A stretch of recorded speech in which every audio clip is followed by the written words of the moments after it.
What if one experimental program accidentally brought the internet to its knees? November 1988. A graduate student released a tiny program into a trusting network. Machines at universities and labs began to slow and fail. Administrators watched processes multiply like rabbits. Within days, roughly 10% of connected systems were impaired. No ransom, no data theft, just relentless replication. That single experiment revealed a fragile reality, and it forced people to ask a hard question about responsibility. Quick snapshot. The Morris worm spread on November 2, 1988. It targeted BSD Unix systems on VAX and Sun hardware. About 6,000 machines became infected, an estimate at the time. The worm didn't delete files or steal passwords. Instead, it replicated until systems slowed to unusable levels. People pulled network plugs and worked through the night. That technical outbreak soon turned into a legal and cultural shock. Who wrote the worm? Robert Tappan Morris, a Cornell graduate student. His stated goal was research, measuring the size of the internet. He wanted to map networks automatically, but his code spread faster than intended. He used multiple methods to gain access. Good intentions collided with unpredictable scale. That collision prompted a first-of-its-kind legal response that would raise the stakes for future researchers. Let's define terms. A worm spreads on its own across networks. A virus needs a host file and user action. The Morris program moved autonomously, exploiting services and trust. It copied itself from machine to machine without human clicks. That distinction matters because it forced a rethink of network responsibility. When code spreads unchecked, impact becomes the metric, not intent. The worm used 4 main entry points. First, sendmail debug mode allowed remote command execution. Second, the fingered service suffered a classic buffer overflow. Third, trusted host relationships like RSH and .r hosts let compromised accounts hop freely. Fourth, the worm guessed weak passwords from local files. If one door failed, another opened. That multiplicity made the worm resilient and fast, and it magnified a small logic mistake into a major outage. Sendmail's debug feature became a backdoor. Administrators sometimes left debug enabled for troubleshooting. The worm connected, issued a debug command, and triggered remote execution. That command fetched worm code and ran it automatically. A developer feature became an exploit overnight. It's a cautionary tale. Convenient defaults can open catastrophic paths when code crosses trust boundaries. Fingered had a buffer overflow caused by unsafe input handling. The worm sent crafted input that overflowed memory and redirected execution. This was an exploit of sloppy C programming, where functions like gets offered no bounds checking. The injected code ran directly in the service context. That vulnerability shows why memory safety matters and why modern languages and mitigations became essential. Trust relationships let the worm leap once it controlled a single account. Tools like RSH assumed machines could trust each other. The worm used those trust links to move laterally without passwords. Network administrators relied on convenience and default trust. That assumption failed at scale. When trust is implicit, a single compromise can become a corridor of destruction. Password guessing was another straightforward vector. The worm read local password files and tried common words and simple variations. Weak or reused credentials opened doors across systems. Today, credential stuffing and simple brute force attacks still work when passwords are poor. The Morris worm reminded organizations that human choices, like weak passwords, become technical liabilities. Now the inside bug. Morris added a reinfection throttle to avoid endless copying. Smart idea. But he added a fallback that allowed a 1 in 7 chance of reinfecting a machine. Multiple copies spawned on the same host and consumed CPU relentlessly.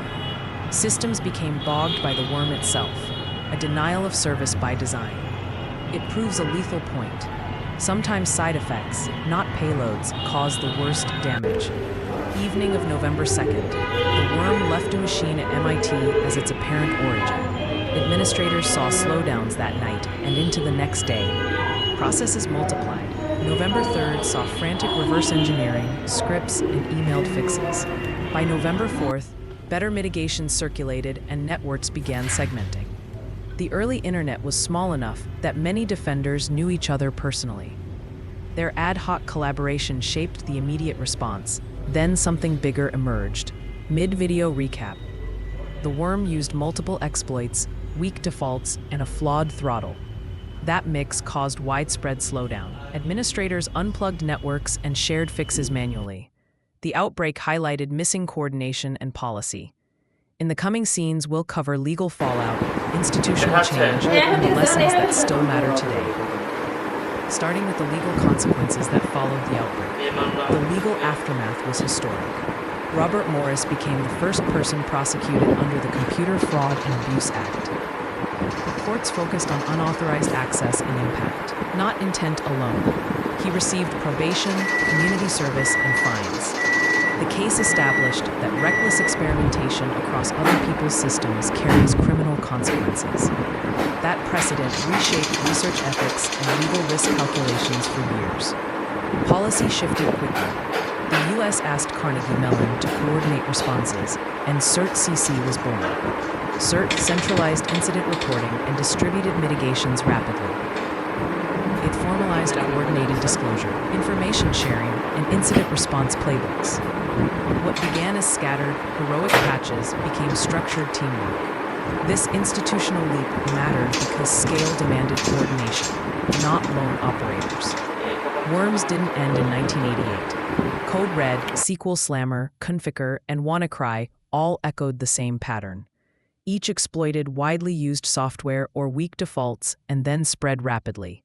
Some later worms added ransomware or botnet capabilities. The Morris worm set the template. A vulnerability plus trust equals exponential damage. The internet learned that speed and scale can turn small mistakes into global outages. Developers Lesson 1. Avoid dangerous functions and insecure patterns. Functions without bounds can let attackers control execution. Use memory-safe languages or rigorous mitigations. Build safe defaults, input validation, and circuit breakers for self-update logic. Think of automatic features like a faucet without a valve. You need flow control. Small design choices prevent large cascades. For sysadmins and SREs, the message is blunt. Patching is reliability work. Maintain inventories and practice updates. Minimize exposed services and disable debug modes in production. Segment networks so a breach in one zone doesn't flood the entire estate. Monitor for abnormal process spawning and rapid network fan-out. Preparation shortens recovery time when the unexpected arrives.